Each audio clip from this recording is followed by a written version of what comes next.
Hi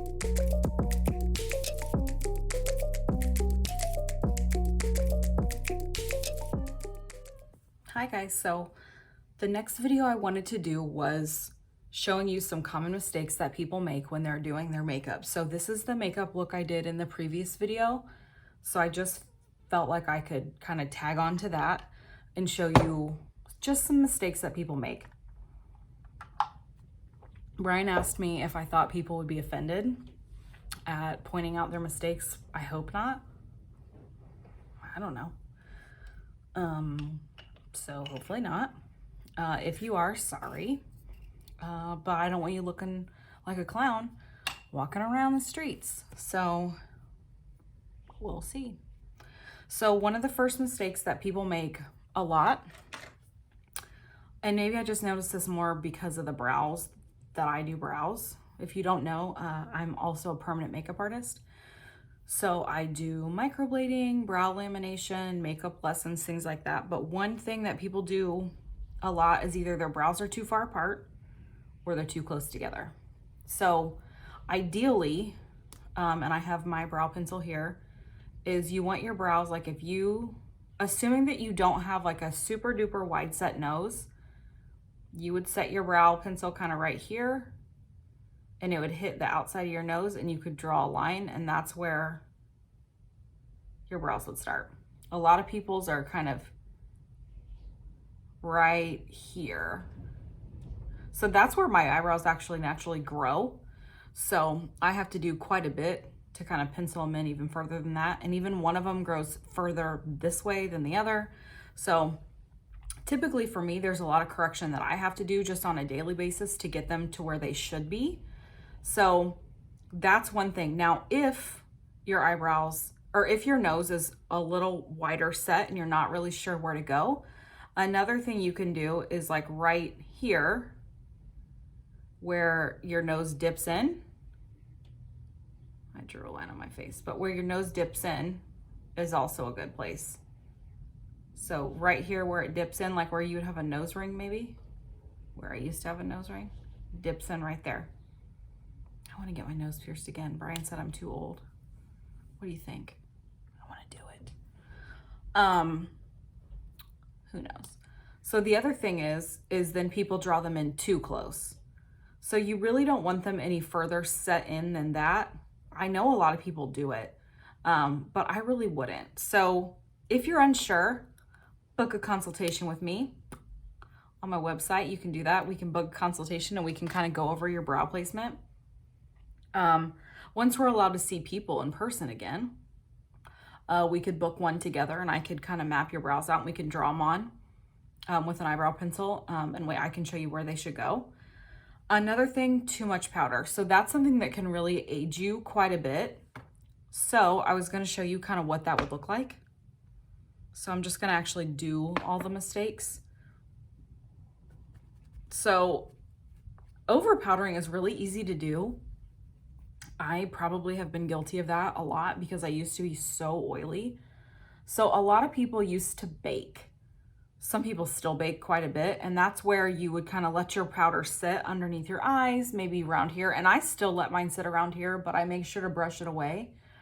But a lot of people will bake here and they bake underneath their eyes, which is still fine. You can bake.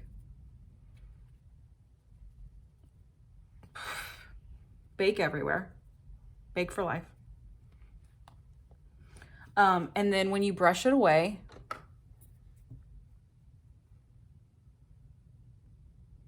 or if it's too light. So, I have a hair in my mouth. If you see up close, I don't know if you can see that, but it really has made like a lot of issues right here, right here, right here. It really draws a lot of attention to my pores. My pores are really big in like the T-zone area. So too much powder really makes a huge difference right here for me. And then it will just slowly get worse throughout the day and it will break up and look disgusting. So one thing that helped me do that is changing my foundations around and really finding the right foundation for me. So now you can even see that it has kind of altered the way it looks. So it's making me look too white in certain areas. So too much powder will really age you. So one, you want to find the right powder. So I was using that specific powder everywhere and I found that it broke up on me a lot. So I only use it down here. And I really found that finding a powder that was really finely milled. So the Tarte Smooth Operator, I only have a small size of it right now, but the Smooth Operator one is one that I really like.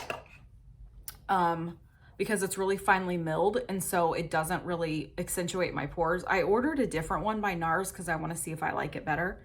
But Milani has a pressed version of one. It's just a small pressed one. It's called the Prep Set and Glow. This one has a little bit of an illumination to it, but they also have a matte version. Is a good one. And then there's another one that I'm going to try out for you guys. I don't know if I like it yet, so I don't want to give you recommendations. I'm just cleaning a little bit. But I will keep trying out different loose powders, which if you guys have any recommendations of loose powders, let me know. But having too much powder on will definitely age you. Sorry, I've made notes. Your foundation's too light or too dark.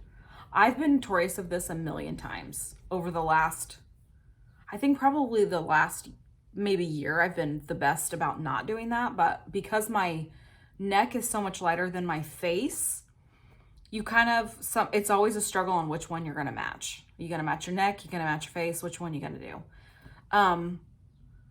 So I think because I like to apply bronzer and I like to do all that stuff, I think it's easier for me to kind of bring some bronzers down to kind of match a little bit, but really being color matched is the best thing you can do. If you're going to go into a store like Ulta or Sephora, because I've worked at both, make sure that if you're going to be color matched, number one, that the person that you're getting color matched by knows what they're doing. How do you know who that person is? It's hard, I think, to know, but typically a lot of the people there have had a lot of training, but I think you can know, look at their face. Does their foundation match the way it should? If it doesn't, maybe don't ask them. I have a friend though that does makeup, so I can give you her what store she works at, and then when we're allowed to meet back up, you can ask her. Also, shameless plug, I can go with you and we can color match you. But always try to do it in front of natural light. A lot of those places like Ulta has some of the stations are in front of windows. I think that's an easier place to do it. Another one with highlight and contour is just make sure you're putting it in the right places. So I forgot to put highlight on in my last video. Anyways, I guess I can do it now, but contour, you want to put it where you want things to sink in. So like your cheeks, you want to suck them in. Your chin, typically you want to suck it in. Your face, you want some of that to disappear. If you have too big of a forehead or you feel like it's too big, that's where you want to like suck in, disappear. Suck in, suck in. Highlight, you want it to bring things out. So I'll bring out one of my favorite highlighters. So you want it to show where you would want the light to kind of naturally hit, and this is what you want to kind of peek out. So I like to do it down the bridge of my nose because I feel like it makes you look a little more awake. It makes you look natural. And I like to just do any excess like right here. This is kind of up to you. Some people have a lot of texture right here. I actually do on this side of my face more than this side for whatever reason. So you might just want to make sure that the highlighter that you have found or that you buy does not accentuate your texture. Some of them will accentuate it more than others. So just make sure you find the right one. You don't have to highlight your nose, and if you get too much, you can always just take your brush, dip it in a little bit of powder, and brush it away if you do too much. Eyeliner. So if you're somebody that wears eyeliner, I love eyeliner. Let me find the one that I have. I think I'd be prepared. So this is one that I have from Thrive Cosmetics. It's a black one. Yeah.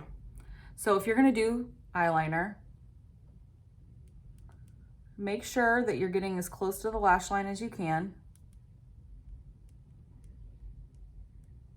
One thing, so like that looks nice.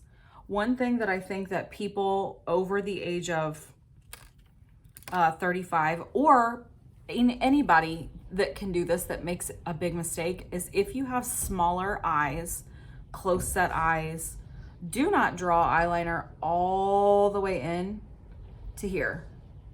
It's gonna make your eyes look small, it's gonna pull them in, and then it's gonna make you look like you have kind of beady eyes. So I would avoid that for most people. For most people, it's not really a good look on anybody, like most people. You can get a skin toned eyeliner that goes in your waterline, and that'll make your eyes pop and make them look bright. You could always get an eyeliner that's more complementary. You can get an eyeliner that is a little, some people don't like black, so you could do a black brown, you could do brown, you could do like an eggplant color. There's a lot of different options. Also, if you're towards the end, make sure you're not dragging down too much, because you don't want your eyes to pull down. Some people have eyes that naturally kind of set down. So if you're gonna do anything, kind of pull up. Pull up your eyeliner so that it's going to naturally make your eyes kind of pull up. You can also smudge it out. You can do it with eyeshadow, anything like that, but just I don't think that the look down here is complimentary to most people. If you're going to do it, I say go no further than the middle of your eye. So if you just can't quit it and you love the way that it looks, and a lot of people do, and that's fine, but I feel like you can already see that it's made my eyes look smaller.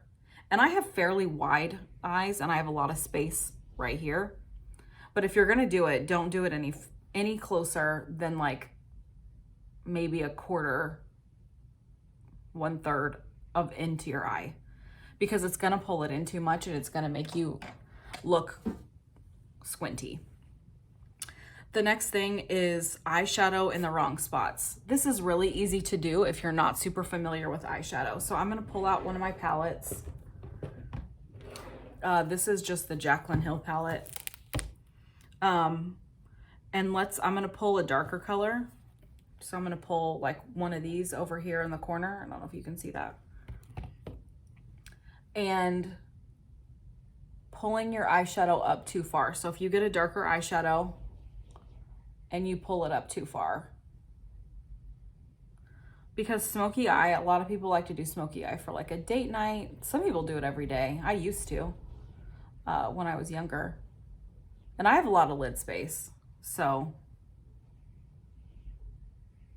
you know, mine is gonna look maybe not so crazy.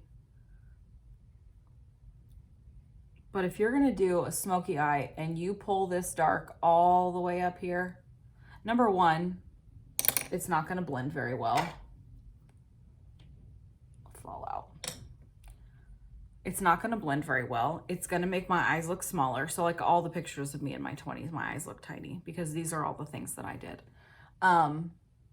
It's gonna make your eyes look smaller, and there's no like gradient. There's no blending happening. It was just like smushed in, pushed around, and nothing.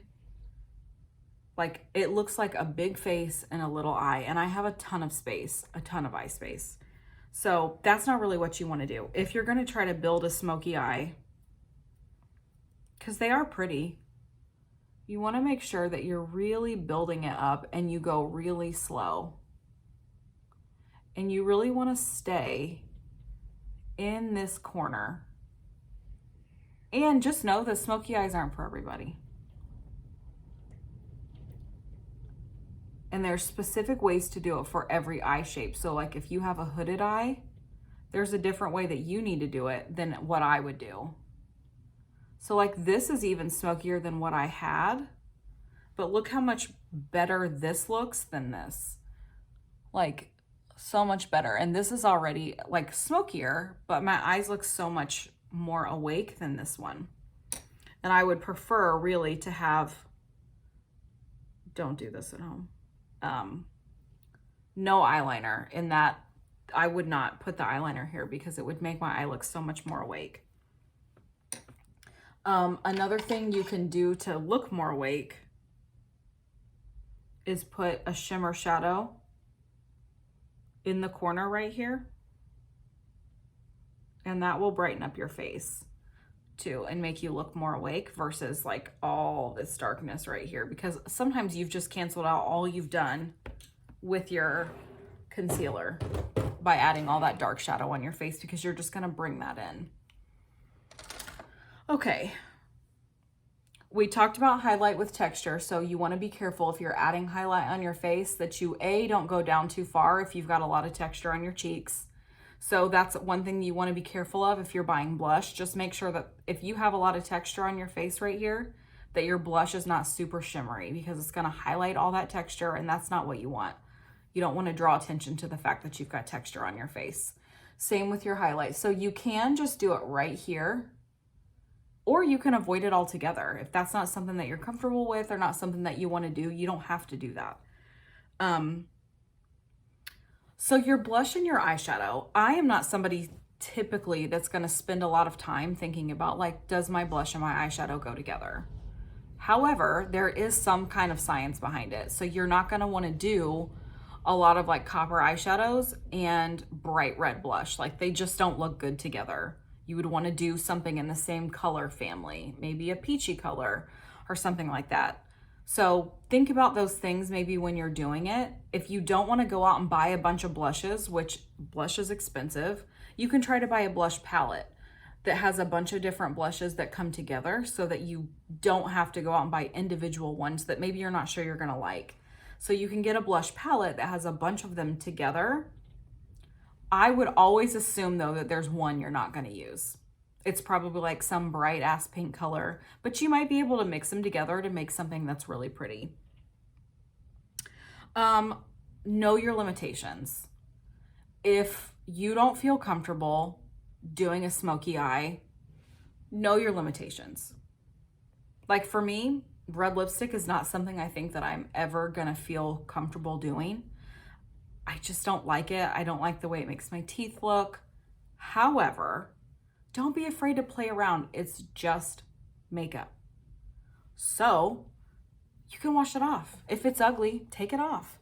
So spend some time playing with makeup, or go to somebody like me, shameless plug again, who can help you out, and we can do different color stories on your face. Go to somebody like my friend that works at a place and say, help me pick out a different eye look that I maybe wouldn't think of for myself. That's how I went to a MAC counter once and got like a purple and copper eyeshadows. It's not something I ever would have picked out for myself, but it looked cute and I ended up buying it, and it's a color story that I ended up choosing later on in life. But don't be afraid to kind of play around and do something different. Watch YouTube tutorials that kind of inspire you, and look at different makeup looks that kind of inspire you, and play around with it, because at the end of the day, it is makeup. It will wash off.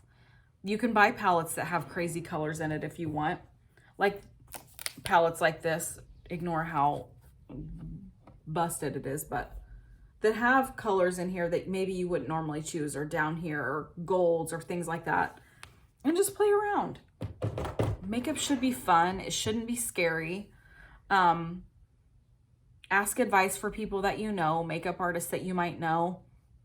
If you need different makeup artists, I know a couple that can help you kind of choose different options of things to do. But if it is scary, don't be afraid to ask for help and have people help you kind of navigate it, because it is expensive. So initially, if you don't want to kind of go out and buy a bunch of stuff, I typically will just watch a bunch of videos and see if I can find people recommend they like this product a lot. And then I see if there's a bunch of people recommending the same thing, or I'll look at different reviews the same way you would on Amazon if you're going to buy, I don't know, like a mattress or, you know, a hose or something. I don't buy hoses, but you know, if you were going to do that, something like that. But just don't be afraid to play with makeup because it's not permanent. If you have any questions, let me know. If there's anything, any other videos that you want me to film that you haven't already mentioned to me, let me know, because I would love to help out while we're all quarantined and stuck in our houses. Brian's gonna help me edit these videos, so maybe they'll be shorter and better. So if you need anything, let me know. Don't be afraid to reach out to me. And then let me know in the comments if there's anything else that I can help you with. Thanks.